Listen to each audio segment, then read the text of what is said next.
Hello friends, आज का topic है फार्माकोडायनेमिक्स एंड फार्माकोकाइनेटिक्स। इन दोनों टर्म को हम लोग मेडिकल टर्म को बहुत अच्छे से समझने वाले हैं कि जब ड्रग्स इंटैक्ट करते हैं तो फार्माकोडायनेमिक्स इफेक्ट कब लाता है एंड फार्माकोकाइनेटिक्स इफेक्ट कब लाता है। इन दोनों टर्म्स को हम लोग इसमें बहुत अच्छे से समझने वाले हैं। इससे पहले हम आपको एक सिंपल सा सवाल है कि ड्रग बॉडी पे काम करती है या बॉडी ड्रग पे काम करती है, इसको हम लोग आगे सॉल्व करने वाले हैं। एंड इंजेक्शन लगाने के बाद पेन रिलीफ होता है, पर कैसे, इसका जवाब इस वीडियो में मिलने वाला है। एंड और एक सवाल है, टैबलेट खाने के बाद इफेक्ट आने में टाइम क्यों लगती है कंपेयर टू द इंजेक्शन। अगर इंजेक्शन हम लोग लगाते हैं तो बहुत जल्दी बॉडी पर इफेक्ट आ जाता है, एंड अगर टैबलेट खाते हैं तो वह टाइम लेता है। तो ये कैसे होता है और क्यों होता है, इन सब सवाल का जवाब इस वीडियो में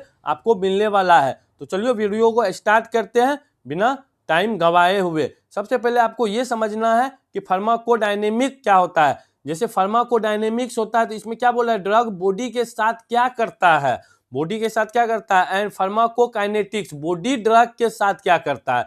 यानी ये दोनों सवाल के जवाब आपको मिलने वाला है कि बॉडी ड्रग के साथ क्या करता है एंड ड्रग बॉडी के साथ क्या करता है। तो इन दोनों को हम लोग आगे समझने वाले हैं। तो चलिए वीडियो को शुरू करते हैं बिना टाइम गवाए हुए। एंड फर्स्ट वीडियो में हम लोग बात किए थे कि इसका बेसिक इंट्रोडक्शन के बारे में बात किए थे। फार्माकोलॉजी जो क्लिनिकल फार्माकोलॉजी होता है उसका बेसिक इंट्रोडक्शन क्या होता है, उन सब पे हम लोग पिछले वीडियो में बात किए थे, तो उसे भी आप जा करके देख सकते हैं। तो चलिए आगे हम लोग बढ़ते हैं, सेकेंड स्लाइड पे चलते हैं। इसमें आपको समझना है फार्माकोडायनेमिक्स। सबसे पहले आपको समझना है कि ये ग्रीक वर्ड से आया है।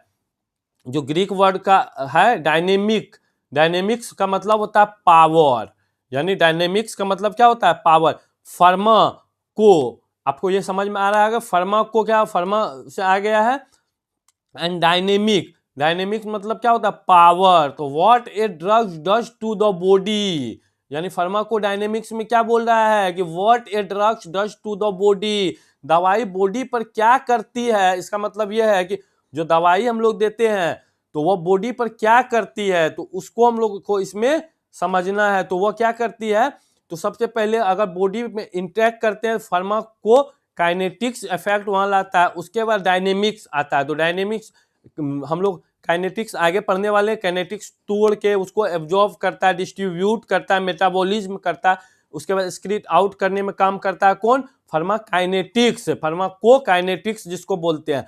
फार्माकोडायनेमिक्स क्या करता है, जिसके लिए हम भेजे हैं ड्रग्स को दिए हैं, जहां जो प्रॉब्लम है वहां पर जाकर के जो इफेक्ट शो करता है उसको हम लोग बोलते हैं फार्माकोडायनेमिक्स। मान के चलिए एक एग्जांपल के तौर पे हम लोग लेते हैं कि एक एंटीबायोटिक लिए, एंटीबायोटिक बॉडी में हम लोग क्या किए कि टैबलेट के रूप में अंदर की तरफ लिए, तो वह सबसे पहले कहाँ जाएगा, तो स्टोमक में जाने के बाद स्टोमक से इंटेस्टाइन में गया, इंटेस्टाइन से एब्जॉर्ब होने के बाद वह क्या किया, लीवर के पास गया, लीवर से उसके बाद पूरा ब्लड स्ट्रीम में बॉडी में सर्कुलेट हुआ। तो टैबलेट क्या हुआ कि टैबलेट को बहुत प्रोसेस करना पड़ा, उसको हम लोग बोलते हैं फर्स्ट पास मेटाबॉलिज्म बोलते हैं। और बाईपास मेटाबॉलिज्म एक होता है, उसको हम लोग क्या कहते हैं, इंट्रावेनसली, जैसे कि ड्रग्स दिए सब लिंगुअल जो टंग के नीचे जो ड्रग्स रखते हैं, तो ये सब क्या होता है कि डायरेक्ट ब्लड स्ट्रीम में चले जाता है, वो लीवर को बाईपास कर जाता है, यानी लीवर तक नहीं पहुंचता है। इसके कारण क्या होता है कि उसका जो मैकेनिज्म और एक्शन जो होता है, बायो अवेबिलिटी उसका अधिक होता है। बायो अवेबिलिटी क्या होता है कि एक मान के चलिए एक टैबलेट यहाँ पर है, यह टैबलेट का 100% यहाँ पर क्या है, पोटेंसी इसका है। अगर 100% पोटेंसी है तो अगर ये टैबलेट को माउथ से गया तो इसका बायो अवेबिलिटी कम हो जाएगा, लीवर के पास जाते ही क्या करेगा, इसका पोटेंसी को कम कर देगा, वहां से आपको 50% ही मात्र क्या करेगा, बॉडी को मिलेगा। वही अगर हम लोग डायरेक्ट इंट्रावेनसली जब देते हैं या मसल्स में देते हैं तो वह क्या करता है, उसका बायो अवेबिलिटी अधिक रहता है, वह बाईपास कर जाता है। तो इसके लिए इसका यूज होता है। ये समझ में आ गया। जब पावर, इसका डायनेमिक्स को आप समझिए, जब पावर क्या होता है कि यहाँ पर मान के चलिए ये क्या है, एक कोई वायरस है, वायरस का ये वॉल है, वॉल पर आकर के ये अफेक्ट करेगा और इसको तोड़ करके अंदर की तरफ जाएगा, जो भी बैक्टीरिया होगा उसको किल करने का काम करेगा। इसके लिए काम करता है? फार्माकोडायनेमिक्स काम करता है। Pharmacodynamics is the study of biochemical and physiological effect of drugs and their mechanism of action. यानी कि बायोकेमिकल इसमें इफेक्ट को हम लोग देखते हैं, फिजियोलॉजिकल इफेक्ट्स को देखते हैं कि बॉडी में किस तरह से इफेक्ट ला रहा है, एंड देयर मैकेनिज्म और एक्शन पे भी हम लोग इसमें बात करते हैं। इसका there are two types of pharmacodynamics effect. ये दो तरह का इफेक्ट लाता है, तो इसको समझना है कि डिजराइबल इफेक्ट एक होता है, एक होता है अनडिजराइबल इफेक्ट। तो इन दोनों को समझिए। डिजराइबल इफेक्ट क्या होता है? Diagnosis, prevention, treatment and improvement. जो क्या होता है? फायदेमंद होता है बॉडी के लिए। क्या करता है? फायदेमंद होता है। जो इफेक्ट लाता है, तो जिसको हम लोग बोलते हैं ना कि साइड इफेक्ट आ गया, तो उसको अनडिजराइबल इफेक्ट बोलेंगे। और डिजराइबल इफेक्ट क्या होगा? जो हम जिसके लिए हम डाले हैं। मान के चलिए किसी को हेडेक है, हेडेक के लिए टैबलेट खाया, तो वह हेडेक को ही ना उसको काम करेगा, तो उसको डिजराइबल बोलेंगे। अगर वही टैबलेट खाए, उसको लूज मोशन हो गया, तो उसको अनडिजराइबल इफेक्ट बोलेंगे। जो हम करना चाहते थे वो अगर हो गया तो उसको डिजराइबल बोलेंगे। अगर उससे अलग हो गया, इफेक्ट लग दिया, तो उसको अनडिजराइबल इफेक्ट बोलेंगे। ये क्लियर आपको हो गया कि जो प्रतिकूल परिणाम देता है, एक अनुकूल परिणाम होता है, एक प्रतिकूल होता है। अनडिजराइबल का मतलब होता है कि प्रतिकूल परिणाम देता है, और डिजराइबल का मतलब है अनुकूल परिणाम देता है, यानी उसके अनुसार रहता है। लेकिन अनडिजराइबल रहता है जो प्रतिकूल, उसके विपरीत काम करता है। तो ये आपको क्लियर हो गया होगा। जैसे अनडिजायरेबल में क्या होता है कि साइड इफेक्ट, जैसे वॉमिटिंग हो सकता है, एडवर्स इफेक्ट में रेसेस हो सकता है, बॉडी पर रेसेस देखने को मिल सकता है, टॉक्सिक इफेक्ट होता है, ऑर्गन फेल्योर इटीसी, इन सब इफेक्ट्स देखने को मिल सकता है। तो आई होप ये अब तक आपको क्लियर हो गया होगा। आगे हम लोग समझेंगे अब फार्माकोकाइनेटिक्स। ये ग्रीक उसका वर्ड होता है काइनेसिस का मतलब होता है मूवमेंट, यानी कि जो ड्रग्स बॉडी में गया उसका क्या मूवमेंट होने वाला है, उसको बोलते हैं हम लोग pharmacokinetics. What the body does to the drug, यानी कि इसमें क्या बोल रहा है कि what the body does to the drug, यानी कि शरीर दवा के साथ क्या करता है। यानी जब शरीर में दवा गया, स्टोमक में गया, तो शरीर पहले उसको क्या करेगा? तोड़ने का काम करेगा। मेडिसिन, जैसे मेडिसिन इंटेक किया, इंटेक करने के बाद पहले कहाँ आया? स्टोमक के पास आया। स्टोमक में इसको क्या किया? छोटे छोटे पार्टिकल में इसको तोड़ा। उसके बाद ये इंटेस्टाइन में अंदर की तरफ गया, इंटेस्टाइन से एब्जॉर्ब करके फिर बॉडी में डिस्ट्रीब्यूट किया। फिर वहाँ पर क्या हुआ? मेटाबॉलिज्म हुआ। तो इसी की जो प्रोसेस होता है ADME, ए का मतलब होता है एब्जॉर्प्शन, डी का मतलब होता है डिस्ट्रीब्यूशन, एम का मतलब होता है मेटाबॉलिज्म, ई का मतलब है एक्सक्रेशन। तो इसके लिए इसका यूज होता है। तो ये आपको क्लियर हो गया होगा कि जब तोड़ने के बाद बॉडी में फैलाने का जो काम करता है उसको बोलते हैं फार्माकोकाइनेटिक्स इफेक्ट। तो ये क्लियर आ गया। इसका डेफिनेशन आप एग्जाम पर्सपेक्टिव से देख लीजिए। जब यूनिवर्सिटी एग्जाम में अगर आपको रिटेन करना हो तो ये डेफिनेशन आपको याद रहना चाहिए। तो देखिए, pharmacokinetics is the quantitative study of drugs movement. अब देखिए, क्वांटिटेटिव क्या होता है कि मात्रात्मक, यानी कि जिसमें मात्रा हो, वैसा जो ड्रग का हम लोग स्टडी करेंगे उसको फार्माकोकाइनेटिक्स बोलेंगे।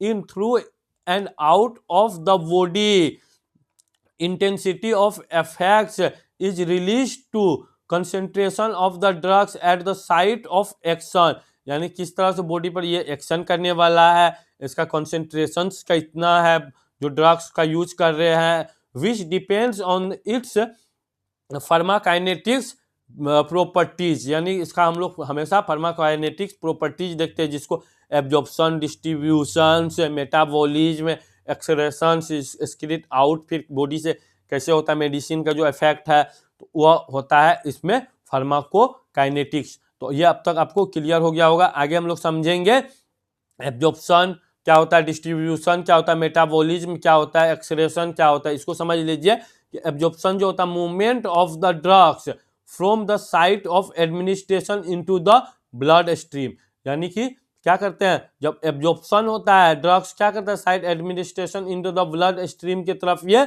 बढ़ने लगता है। डिस्ट्रीब्यूशन, उसके बाद क्या, इसका डिस्ट्रीब्यूशन देखिए किस तरह होता है, process by which the drugs reversibly leaves the blood streams and enters the interstitiums and tissues. Interstitiums क्या होता है कि जो दो सेल होता है ना, तो सेल के बीच में ये जो जाता है उसी के सेल के मीडियम प्लेस को हम लोग बोलते हैं इंटेस्टियम बोलते हैं, और टिश्यू तक पहुंचाता है तो इसको डिस्ट्रीब्यूशन बोलते हैं। एब्जॉर्प्शन क्लियर हो गया।